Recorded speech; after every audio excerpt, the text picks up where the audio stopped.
people don't know why they're together, and so often there are couples you go, well, why is she with him and he with her, and what, but they are, and it works, and it's explained,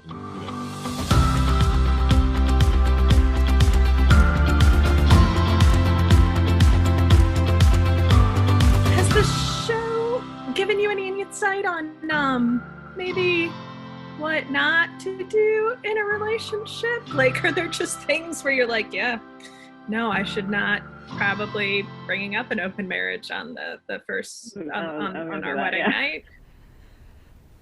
I'm just not sure I'm a good fit for a monogamous marriage. Right. Okay. Is it okay? I mean, is that okay to say to you? Of course. Yeah, I kind of wish, I guess maybe we talked about this before our wedding night. Yeah. Like, is there stuff that you ever sit down and you read it on the page and you're like, what? Like, how do I do this? Like, how do I sell this? Because this is bananas. It's less about, I never worry about how to sell it, because I sort of, even if it's excruciating, which often it is, it's completely by it. I believe it always. So I just have to sort of gird my loins and think, okay, this is going to be, I'm going to be sweating with embarrassment while we do this scene. Yeah. But it's sort of great. It's trying not to laugh. Yeah, or trying not to laugh, yeah. Yeah, totally. My favorite of Trying Not to Laugh was the episode 8 in season 1, where you come back from being out at the bachelor party and Shiv goes in for a kiss and you're like, yeah. Terrible.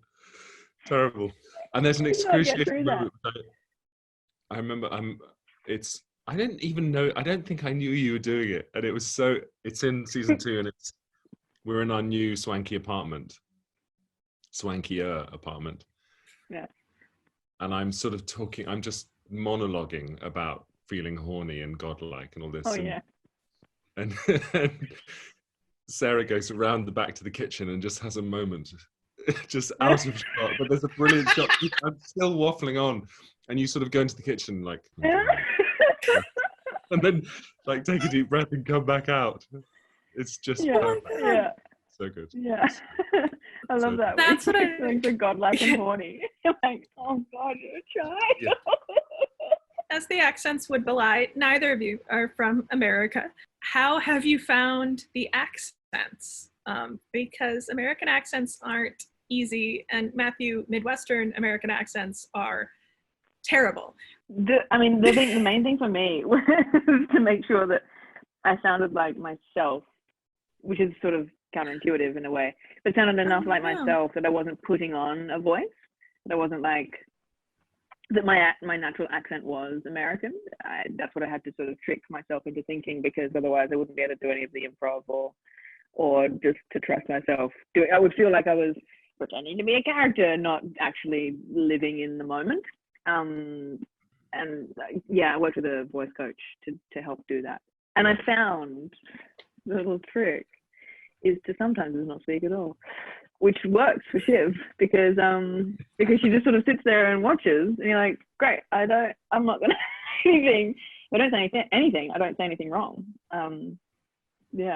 Or like slow a line down.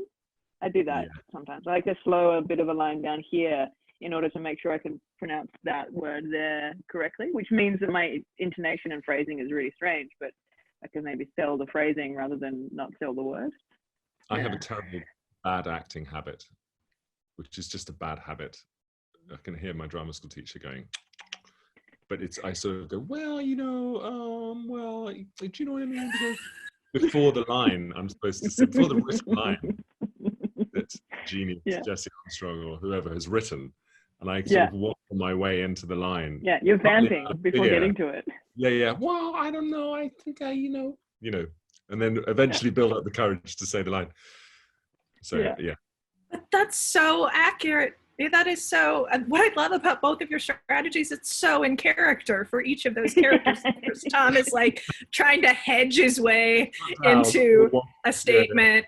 And Shiv, is definitely, she's Stonewall, except for like her eyebrows are like, and you're like, oh yeah, it's not great. Things are not going well. No accent on my eyebrow.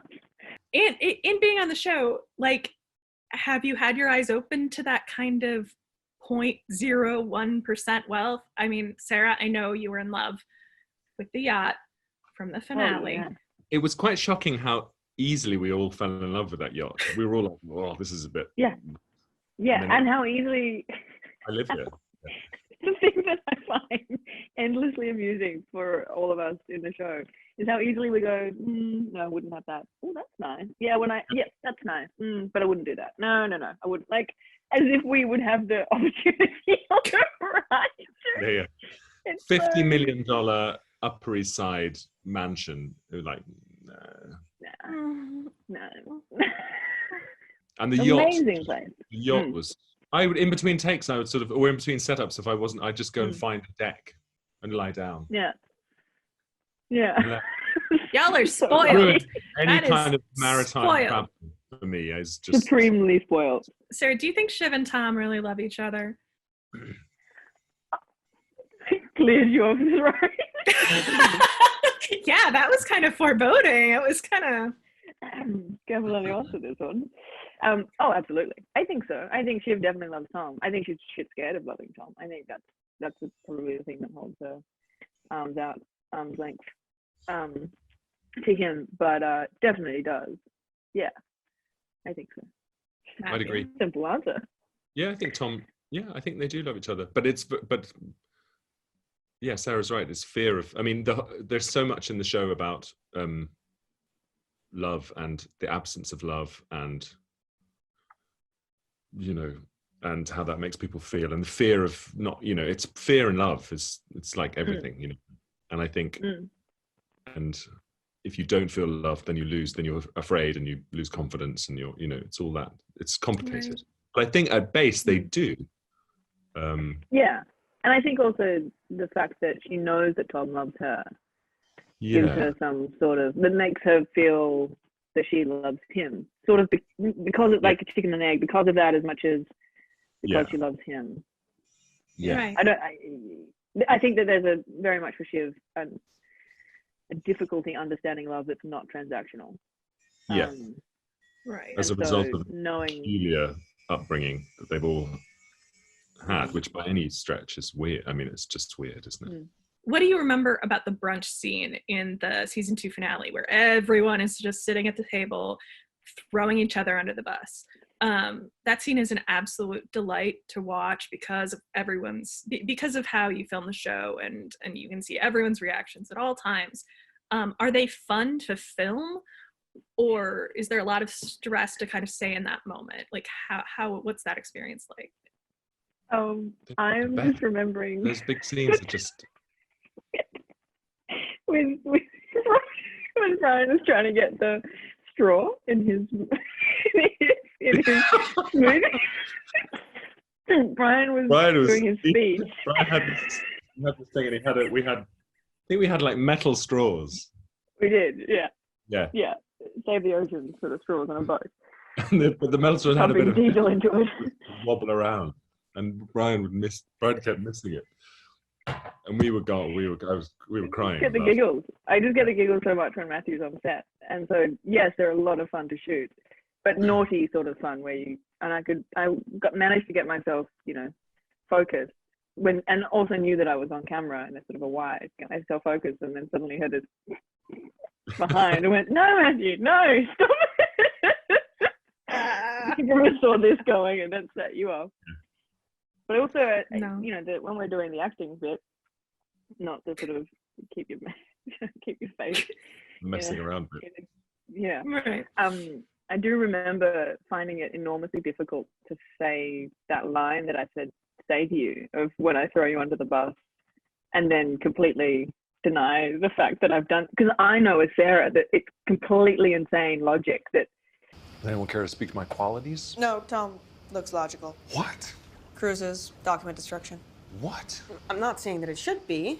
I mean, I'm saying you're like family, which is good, but also not family, which is kind of good. She's saying that it could be you, and then says, I'm defending you. I'm not saying it should be you. It's so it could be very blatant gaslighting in front of 11 odd people that she manages to get away with. And I just felt so deliciously naughty saying it. Yeah, Because I knew that it was so cheeky. Those scenes are thrilling because they're quite because often they're like 10 pages long, and we do them in uninterrupted takes. So there's something quite gladiatorial about it. We're like, okay, and it's a collective thing. Everyone, like the operators, are like, okay, here we go, Yeah. and we do it, and it's just thrilling because that's a brilliant. rare thing on a set. Usually it's that you have little bite-sized chunks, but these are great big long ones. And so you can really play, and you're sort of paying attention to what people are doing in different takes, and it's sort of thrilling. Yeah.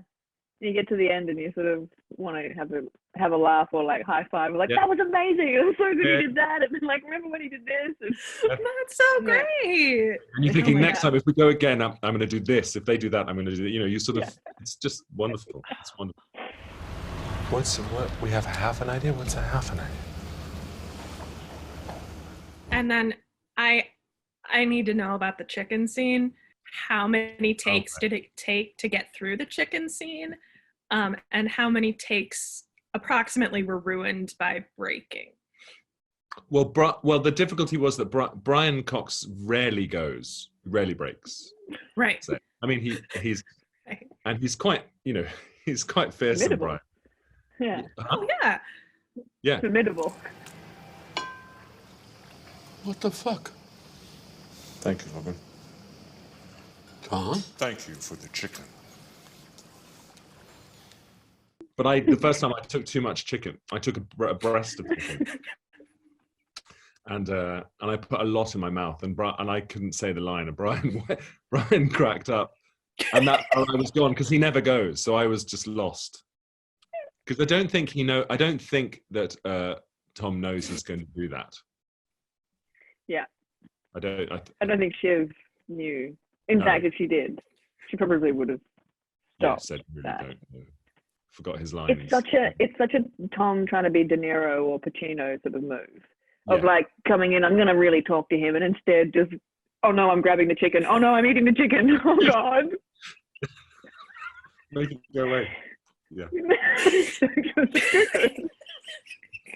So sick. I'm going to say to him, I'm going to eat his chicken. I'm eating his chicken. Oh, God. Yeah. Quick swallow. Hang on. Eat Get it. up out of here. And then, like, as he's chewing, he has to be thinking, like, what am I going to say? I'm going to swallow this chicken, and then I'm going to have to do something. What am I going to do? Yeah. Thank you for the chicken. Erudite. Anyway. Thank you for the chicken. 2 quick questions, and then I'll let you go. Which relationship is more toxic, Tom and Shiv, or Tom and cousin Greg? Well, I liked to go, oh yeah, Shiv bullies Tom, and so Tom bullies Greg, and Shiv's bullied by Logan. Oh, of course, they're bullies, and it's how the bullies work. You get bullied by somebody else, and so you turn to someone else who's dominating control. Yeah, that makes so much more sense of their behavior. Yeah. So I don't know which one's more toxic, or if their just toxic relationship with themselves is more. I'm not sure about the toxic thing, but I did. There was a moment in the panic room.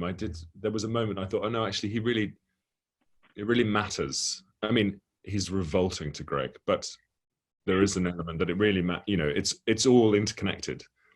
Right. Because Shiv has said, I want this open marriage, and he's manfully sort of tried to go along with it, and then Greg tries to break up with him, and it's just a repeat of what's going on, and and it's really